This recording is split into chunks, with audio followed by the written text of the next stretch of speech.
All right, what up, YouTube? This is No Cap, No Filter. I'm your host, Marley G. Back at you on another episode of Running With You. And tonight we got to run about this video I came across. I said I'm going to react to it. I haven't watched it yet, so we're going to react to it together. It's basically a man talking about the very dark future of iPad kids, and the science behind, you know, what's going on with these kids just growing up with these iPads and these cell phones at a very young age and, getting enabled by all this technology advances. Without further ado, let's go ahead on and see what this brother got to say, man. I find this type of stuff very interesting. Hope y'all guys do too. Let's see what he got to say. One thing you can't call him, though, is a liar, because he ain't lying. What happens when an entire generation is raised on screen? We're finding that out right now. No.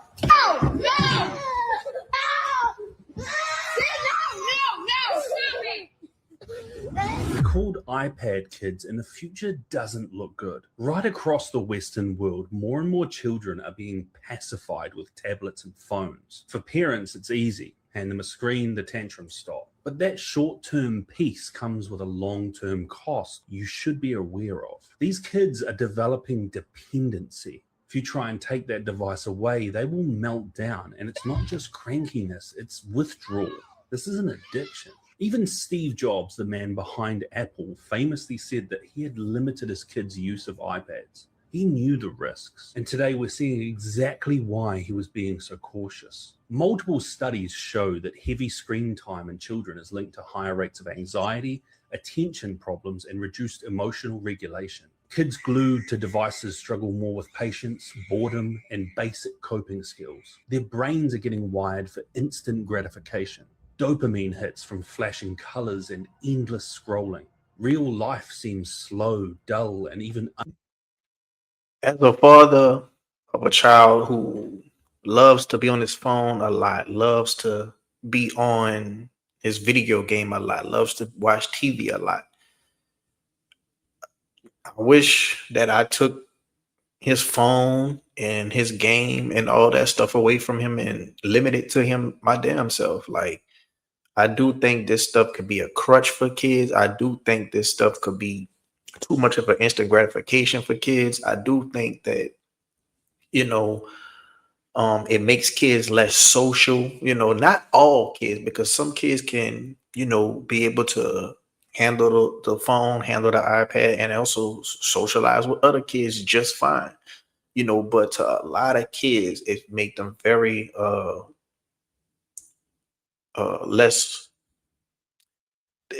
They social cues don't be there. They ability to properly, fit in certain spaces, it don't be there because they so used to be on a phone, especially is problematic for kids who are the only child, and they're not growing up interacting with other kids around them, you know. Uh and I think this I think it's linked to a lot of these diagnoses, just of these kids when it comes to certain, you know,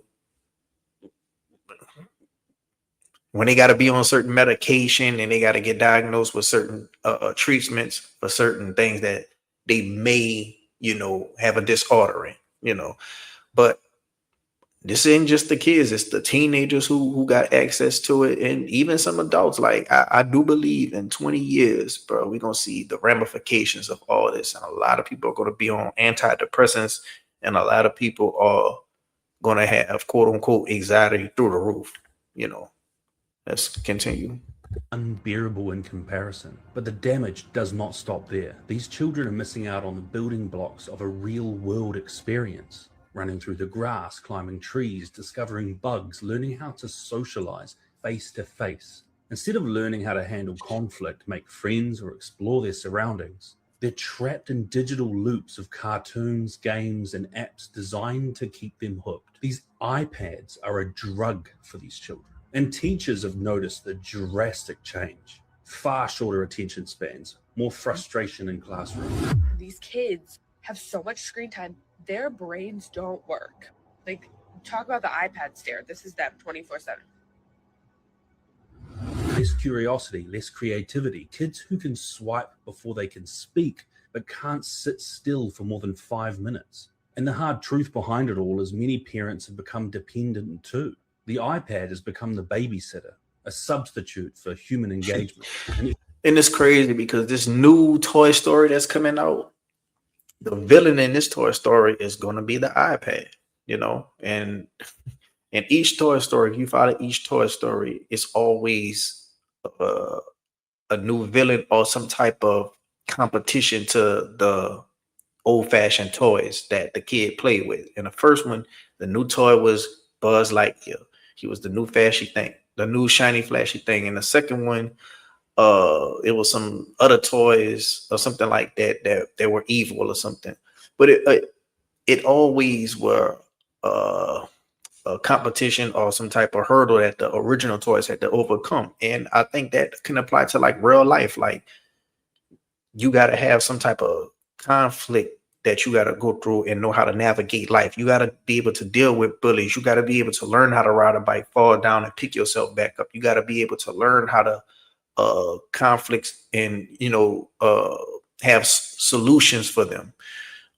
Just like you say, discovering bugs, walking out there in the grass, having friends over and full bikes out in front of the yard. You don't see that no more. You don't see kids playing as much as they was outside no more because a lot of kids are inside and they're playing online on Roblox. They're playing on their iPad. They're getting raised on adult content creators doing YouTube for children. And these guys are just making millions. And it's just a lot of slop and brain rot, basically, versus when we was coming up, or people who are, at least 30 and above, you had shows, dedicated for children. You had coming of age shows. You had, Nickelodeon, Disney Channel. You had all this stuff. Nowadays, these kids don't watch that. They watch YouTube. They watch streamers, and it's sad, bro, because Saturday cartoons was a pinnacle of childhood, and it taught you lessons and it gave you messages in these shows. But we just so far gone from that. Easy way to calm your child down. And while it may buy some quiet time at home, it robs children of the very skills they'll need to function as adults. It's a generation that's less resilient, less social, and less connected to the real world.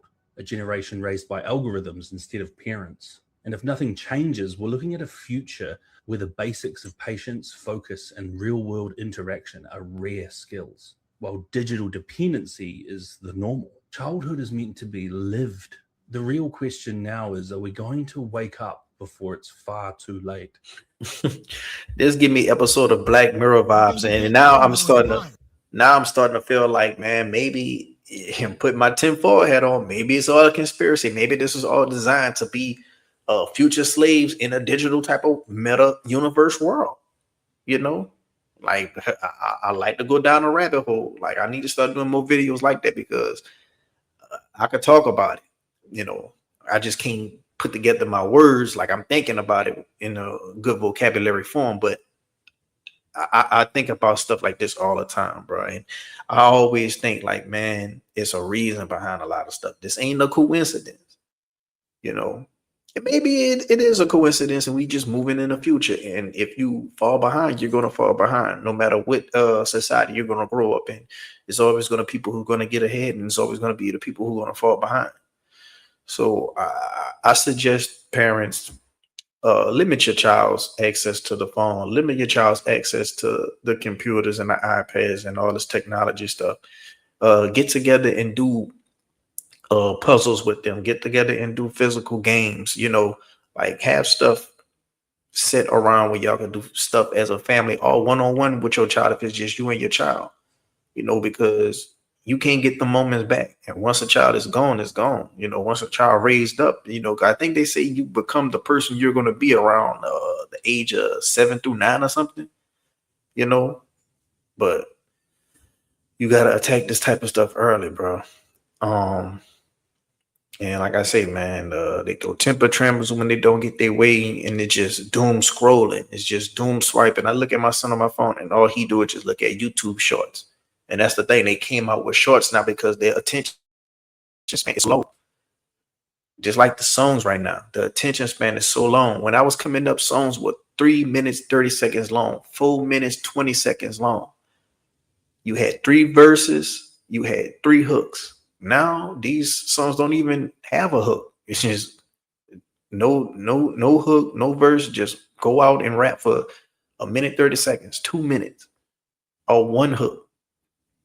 And all this is by design because the attention span is getting shorter and shorter. It's called TikTok music.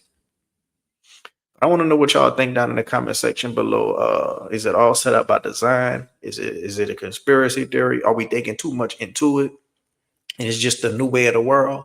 Let me know how y'all discipline y'all kids on this, or how y'all raise y'all kids on this. If you like the video, hit the like button. If you're not subscribed yet, what you're waiting on. If you'd like to see me react to more stuff like this, hit up the email or the comment section. NoCapNoFilter7@gmail.com. Until next time, I'm out.